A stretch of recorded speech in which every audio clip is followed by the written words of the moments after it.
Lumaki ako sa isang tipikal na pamilya kung saan nagtatrabaho ang tatay at nag-aasikaso naman sa bahay ang nanay. Si mama ang punong abala sa paglilinis ng bahay. Namamalansya, nagpapaligo at naghahatid sa amin sa school. Siya rin ang kadalasan nagluluto ng ulam namin, naglalaba at marami pang iba. At dahil sa dami ng gawain ni mama sa bahay, hindi maiwasan syempre ang mapagod. Mama, gusto mo hilot ko kamay mo?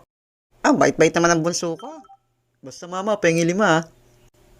Kailan pa natutong maningil to? Naalala ko nung bata ako, nagpapahilot sa akin si mama ko noon. Pinapahilan ko muna ng Vicks yung kamay niya, tapos pinipisil-pisil ko yung palad niya. Pagkatapos sa kamay, nihilot-hilot ko rin yung ulo ni mama. Naalala ko din nung bata pa ako, nagpapaapak si mama sa likod niya. Mama, di ba masakit pag inaapakan ko likod mo? Hindi naman. Baka kasi mamabalian ka kapag aapakan kita Tapos baka ma-hospital ka. Pag na-hospital ka, wala na akong mama. Mas apakan mo, puro ka daldal. Pero later on, guminhawa naman pakaramdaman ni mama nung inapakan ko yung likod niya. Syempre, magaan pa ako nun Isa rin sa nakakapagparelax sa mama ko noon pag binubunot yung puting buhok niya tuwing hapon. Gamit ang tiyanek, isa-isa kong binubunot ang puting buhok sa ulo niya. Sa sobrang relax ni mama, nakakatulog siya habang binubunutan ko siya. Pagkagising niya, pinapakita ko lahat ng nabunot kong puting buhok niya. Kung gaano karaming hibla ng puting buhok, ganun din karaming piso na ibibigay niya. O di ba bata pa lang madiskarte na.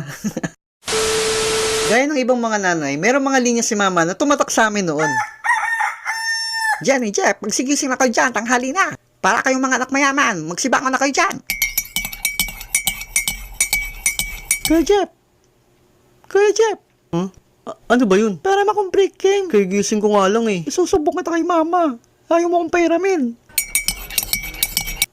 Aga-aga tong dalawang ta.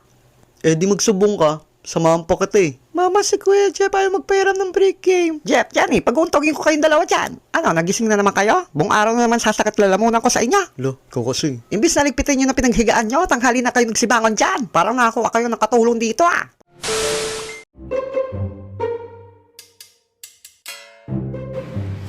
Ma, sama ako. Nako Jeff, magtigil ka. Saglit lang ako. Huwag mo akong artehan. Baka tadyakan kita dyan. Sama ako. Pag sinabi kong di pwede.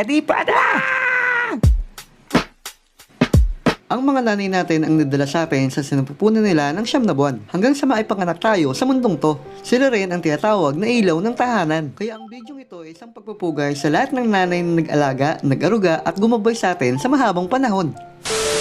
Lumaki ako sa isang pamilya na laging nag-aaway ang nanay at tatay. Lasanggero kasi tatay ko. At sa tuwing malalasing siya, nagwawala at nagbabasag ng mga gamit. Pero wala sa bokabularyo ni mama magpatalo at magpabugbog. At siya ang pinakamatapang na babae na nakilala ko. Isang araw nag-aaway na naman sila dahil lasing na naman si papa. Maya-maya nagpakulo si mama ng tubig. At dahil sa sobrang galit ni mama, kaya wala na akong pagkakataon na may paggamot siya. Sobrang nahirapan ako noon nung mawala siya. Pero kailangan magpatuloy sa buhay. Alam kong masaya ka na ako sa kama naroroon ngayon. Huwag mo akong masyadong alalahanin dito. Di man ako mayaman, pero nasa mabuting kalagayan naman ako kasama ng anak ko. Maiaalay ko sa iyo lahat ng achievement ko sa YouTube. At alam kong balang araw, may magkikita tayo ulit. At pag nangyayari yun, siguraduhin kong hindi na tayo maghihiwalay. Happy Mother's Day po.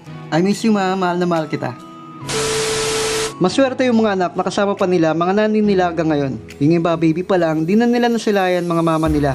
Hindi habang panahon makakasama natin mga nanay natin. Kaya kung kasama mo pa mama mo ngayon, paramdam mo na sa kanya ang pagmamahal at pag-aalaga gaya ng pag-aaruga nila sa atin nung mga bata pa tayo. Dahil wala nang masasarap pa pag nakita natin mga mama natin or magulang natin maging masaya. Sa lahat ng mga nanay, mama, mudra, inay, mamis, Happy Mother's Day po sa inyong lahat.